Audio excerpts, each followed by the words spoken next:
کە پاشا ئەم دەنگ و باسەی بیست گەنجێکی ئاوا تازە پێگەیشتوو لە بەرامبەر ژنێکی ئاوا جوان و شۆخ و شەنگە چۆن خۆی گرتووە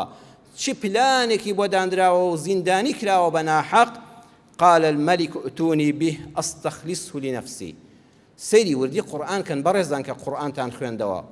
جاری یەکەم مەلیک وتی قال الملك ائتوني به وتی ئەو گەنجەم لە زیندانەوە بۆ بێنن بۆی خەڵاتێکی بکەم گەنجێکی دڵپاکە گەنجێکی زانایە گەنجێکی بێحەقد و بوغزە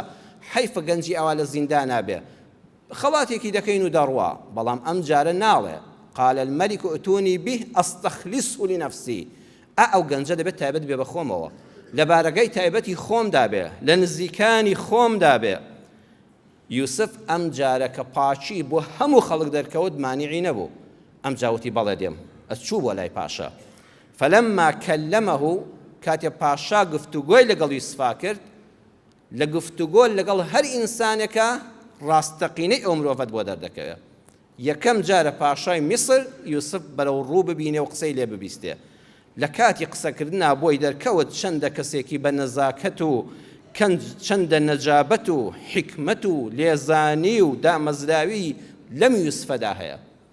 هەر یەکێک لە ئێمە خوا ڕەحممان پێ بکات لە ژێر زمانماندا شاراوینەوە وەڵڵاهی وەرە نیو سەعات لەگەڵ کەسێکا دانیشە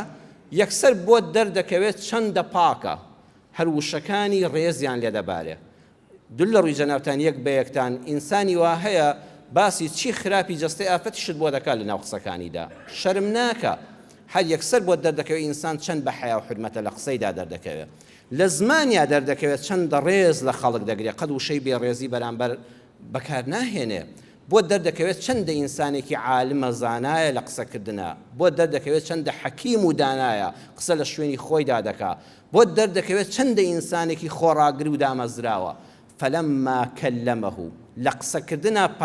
پاشای وڵاتە زیرەکە هەموو ئەم جوانیانەی لە یوسفا بینی